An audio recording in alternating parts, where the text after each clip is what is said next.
Hello everyone, my name is Pixlriffs and welcome back to the Hardcore Survival Guide. I'm building a tower. While obviously I enjoy the Shire theme that we have going on with these two hobbit holes, I really wanted to build a fantasy tower to conceal the nether portals. Unfortunately, it's required getting a lot of resources, and I've been doing most of that on streams, but I'm getting to the point where I really need to start moving large quantities of resources around, and the best way to do that is to get hold of some shulker boxes. So you know what, folks, today we're going to go to the stronghold, and we're potentially going to try and get out to the End Islands without fighting the dragon. And I've been gearing up for that very purpose for a while now. We should have around here, yes, 24 honey blocks, and those, with a little help from some other redstone components, are hopefully going to allow us to cross the void without fighting the dragon. But we will have to come back from the End Islands to fight the dragon so that we can return home, because this is a hardcore world,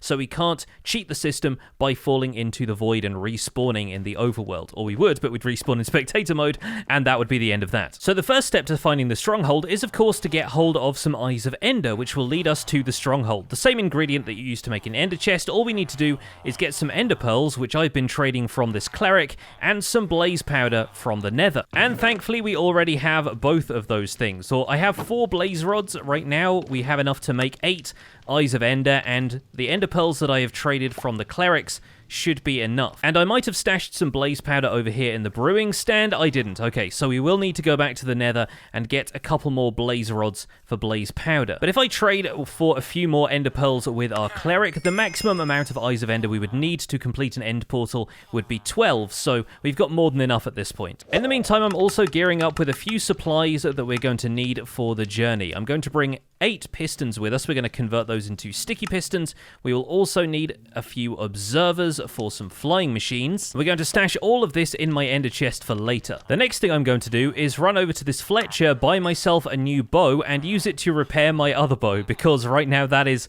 running very low on durability, and we can't add mending to it because it already has infinity. So 1 3-minute fire resist potion and a trip to the blaze spawner later. We now have enough blaze powder to get ourselves the rest of the way to having all of our Eyes of Ender in place. And I made slightly more than 12, even though 12 is the maximum we'll need for the portal, because of course we throw an Eye of Ender out there in the world to direct us towards the stronghold, and some of those might end up breaking in the process. Now, before we get all gung-ho about it and head out to the end, there are a couple of other things I want to make sure I have, namely a bunch of fireworks, because if we can get hold of some Elytra, and that is my plan, to get hold of some Elytra to make the dragon fight a little bit easier and perhaps a little bit different to the first dragon fights you normally see people do, we are going to need some fireworks, because fireworks are how we get around using Elytra. And thankfully our sugarcane farm has been doing super well, so we have enough sugarcane to make into a bunch of paper, and using the crafting recipe book we can make ourselves about 5 stacks of firework rockets. I'm going to cram all of those into the ender chest, because no doubt we'll want to use those to get around once we have our Elytra. And it would also be a really good idea to bring a mending book, and if we had one, an unbreaking book, so that we could immediately enchant our Elytra with enchantments that are going to keep it around for the foreseeable future. Well, I re-rolled books in the enchantment table a bunch of times. I always have really bad luck getting unbreaking, but eventually I got 2 unbreaking 1 books that I can combine into an unbreaking 2 and mending book, and that should be enough to enchant our Elytra. So I'm going to stick that in the ender chest as well, along with the anvil, so that we can immediately enchant our Elytra when we get it, and that will be a lifeline for us once we get to the end. Naturally, the other thing I want to bring with me on this trip is enough obsidian for 2 nether portals, 1 for the stronghold and 1 for the roof of the nether, so that we can add it to our nether hub up there and get back to the stronghold easily whenever we want to. Before we go anywhere, I'm going to set my spawn here. I think I have already set my spawn in this location, but it's always worth checking. We're going to take the Eyes of Ender out of the chest, and we're going to pack up to go on our adventure. Now, from a nice high up location, we're going to throw our Eye of Ender, and let's see, that headed off in that direction and immediately broke. Okay, great. So we have 13 Eyes of Ender. That should be enough, I think. Now, let's see. We can probably go that way. That is heading in a very southwesterly direction. And here's the important thing to know about strongholds, along with a fantastic graphic from the Minecraft wiki, is that strongholds are always going to generate at least 1,280 blocks from spawn. The outer limit is closer to 1,000 blocks out from that. So before we throw our next Eye of Ender, we're going to travel out at least 1,000 blocks from our village, and that will hopefully give us a good location to throw the next Eye of Ender. So we're 1,000 blocks out now. We're heading towards this ocean biome. I'm going to throw the Eye of Ender again, and this one is heading in much the same direction, and it also broke, so now we're down to 12. Yeah, to be quite honest, it is probably worth bringing a little bit of spare blaze powder when you do this, just in case you need to kill a couple of endermen on the way. Obviously, the more ender pearls, the better. As we cross this ocean, I've actually got the fog turned off for a little bit so that we can see where we're headed in terms of landmass, and we do actually want to keep an eye out for structures under the water, because very occasionally stronghold portal rooms and some of the other structures of the stronghold have been known to generate underneath the water's surface. But once again, we are going to have to go maybe 1,000 blocks further out from here to reach the outer edge of that first ring in which the strongholds can generate. Here we are heading into a mountain biome though. I'm going to chuck another Eye of Ender just to make sure we are headed in the right direction, and thankfully this one drops, so we don't have to lose that one from our supply. Standing on the opposite side of this mountain biome near the shoreline, let's throw an Eye of Ender once again, and it looks like this one is heading out to sea. So we can catch this one as it lands on the shoreline here, and we are once again headed out to sea. Well, I spotted some stone bricks down there and a few light sources and wondered if the stronghold portal room was down there. It turned out to be a drowned ruin, and there is now a drowned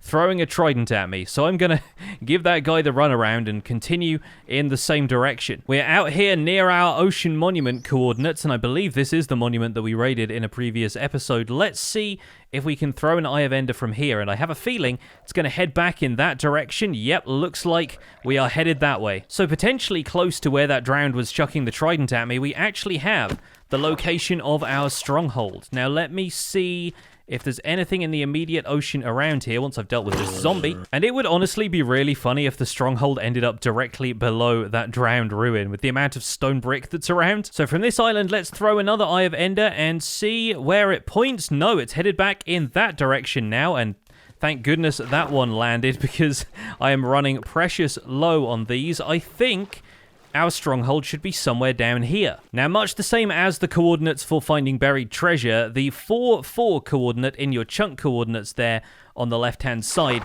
can actually be the location of the staircase that starts the stronghold. So we're going to dig on down this way. It may not be directly below where we are right now, but if you're somewhat confident in the fact that you are near the stronghold, you can always dig down and give it a try, and with any luck, you can find yourself in or near the staircase that begins the stronghold. In this case, we've just found ourselves in a cave, but it should be a good starting point. We can now dig around in a few different directions and see if we can locate the stronghold. We'll be looking for any other mob noises, so probably best if we end up killing this bat. That way we can be sure that any other mob noises are coming from somewhere around the stronghold. And if we happen to gather a few other resources in the meantime, then so much the better. If that isn't proving very effective, we can return to the surface and try a couple of other 4-4 coordinates and see if one of them ends up striking it lucky. Right here I can hear some spider noises, so this seems like... Oh, yeah, there it is.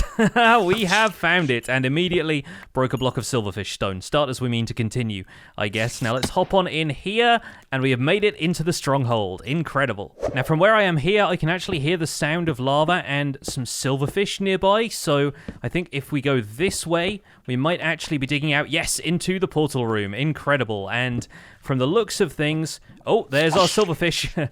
Need to take a couple of these out. Light up the spawner and the room surrounding it as best we can. I'm actually going to keep the silverfish spawner this time because potentially we can do something with that a little bit later. And we have 2 Eyes of Ender in here. That's a fantastic news. Where did that skeleton just fall down? Even with all this lava around, it's actually quite difficult to completely light the silverfish spawner. I've spammed torches all over this room, but they are unfortunately spawning in thin air around here. So I'm going to try and light up a couple of the other walls here as best I can. In the meantime, though, this room is now our staging area for our trip to the end, and I'm going to get rid of a few of these extra blocks and bits and pieces, find a place to set down my ender chest. I'm thinking probably in this wall right here. We'll switch to my silk touch pickaxe so that I can dig out an area of this without awakening any silverfish from the stone, and in the wall here we're going to set up our nether portal that'll direct us back to the stronghold when we want to return. Now, as before, we're going to light this but not go through it, take the coordinates and then head back to our base so that we can reproduce these coordinates on the nether roof. Then I'm going to chuck a few of these things back in the ender chest, and we're going to head on out of here.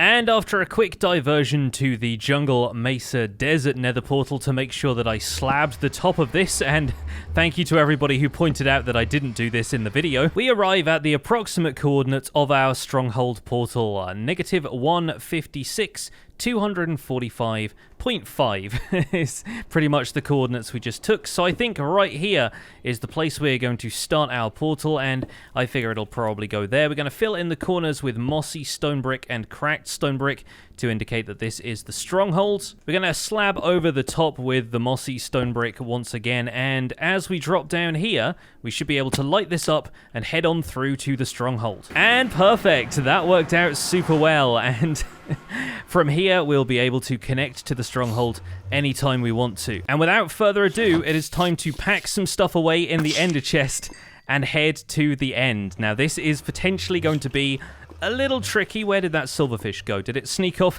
into this little area? I'm just going to block this whole thing off. We still have a little bit of stuff left in the ender chest, but that's going to be fine. We need these eyes of ender, the honey blocks, the observers, the sticky pistons. We're going to bring this boat with us because we might end up needing that after all. And there's no time like the present. We're going to get right to it. I'm going to pop all of these eyes of ender in the places they need to go in the portal. The portal is open, and it's time to get out of the overworld and get into the end. Now, we could have our work cut out for us. This could be a little bit tricky if we are on the obsidian platform at the edge of the island, which we are. Okay, so this is going to be a weird one, but hopefully we should be able to get this right. I'm going to place our flying machine right here. Going to build some honey blocks onto the side of it like so. We want an observer facing that way. Observer facing that way. I'm going to stick a honey block on the back there as well. Actually, we might want to build these honey elements on the other side because we need to trigger the flying machine using this side here. So I'll put some sort of placeholder block right there. Let's make that a jungle slab. Apparently, it's a little safer to do things this way if you place a boat on these honey blocks because boats can be slightly easier to track in terms of player position. But the dragon is circling overhead. There is no time like the present. Let's get this show on the road. And here we go, folks. We are flying in our flying machine over the void.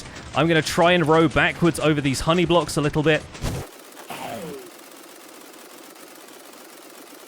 And despite how precarious this looks with the boat glitching forward over the front of the flying machine, we are away and we should be headed out into the void. Trust me, I am holding the backwards button this entire time. If I could row backwards any more, then I would.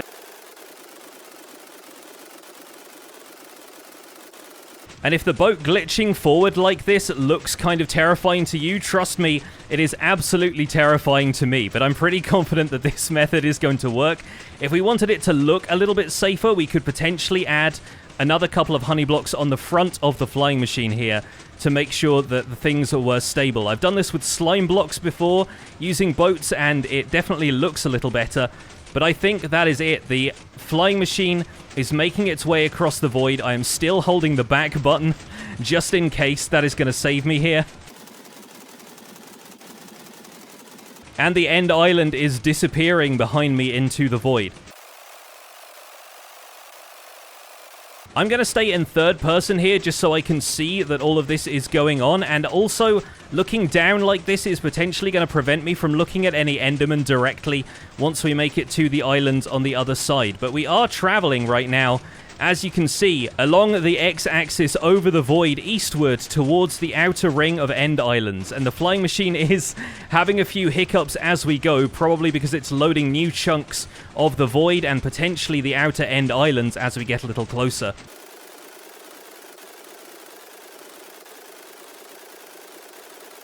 But terrifying as this looks, the flying machine's course is holding true, and we should hopefully arrive at the outer End Islands in about another 400 to 500 blocks.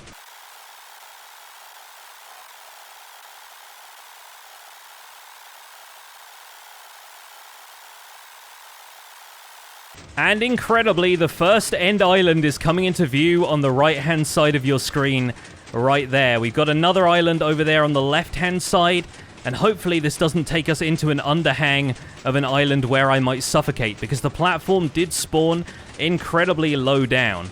And from the looks of things, we could be on a collision course like that. But in the event that I do start to suffocate, hopefully my pickaxe will be quick enough and we'll be able to dig our way out of there. We are kind of on a collision course for this island. I'm taking a quick look around, but I can't see any end cities right away. I didn't expect it, to be quite honest with you. We're probably not going to see one of those for a little while yet. And with all of the Endermen clustered on the shore like that, the switch back to first-person view is honestly kind of nightmarish. Not to mention the fact that visually speaking, I'm kind of being hurled forward by the flying machine. But hopefully it should come to rest right over here, and that might even give us enough room that my boat is going to dock just underneath this section of endstone. And with one final lurch forward, my friends, we have made it to the end. Absolutely incredible. And I have to be very, very careful where I tread here because the void is now below us. But we have made landing on the outer end islands. That is absolutely incredible. I'm going to dig my way up to the surface here, and we're going to take a quick look around before we wrap up today's episode. And there, right over there, unbelievable. I could not have asked for anything better. We can't even see the rest of the city yet, but already we are looking at our salvation. An end city ship floating in the void, this close to where our flying machine has docked. I can't even see it. Where did it go? Down there. Well, we leave one ship behind and another ship awaits us. Folks, I think that right there, and I'm looking at the end stone here, that is where we're going to leave this episode of the Hardcore Survival Guide. Eerie noises abound. We have made it to the end. And in the next episode, Elytra and the Dragon await. But thank you so much for watching this episode of the Hardcore Survival Guide. My name has been Pixlriffs. Please don't forget to leave a like on this episode if you enjoyed it. Subscribe if you want to see more, and I will see you guys soon. Take care. Bye for now.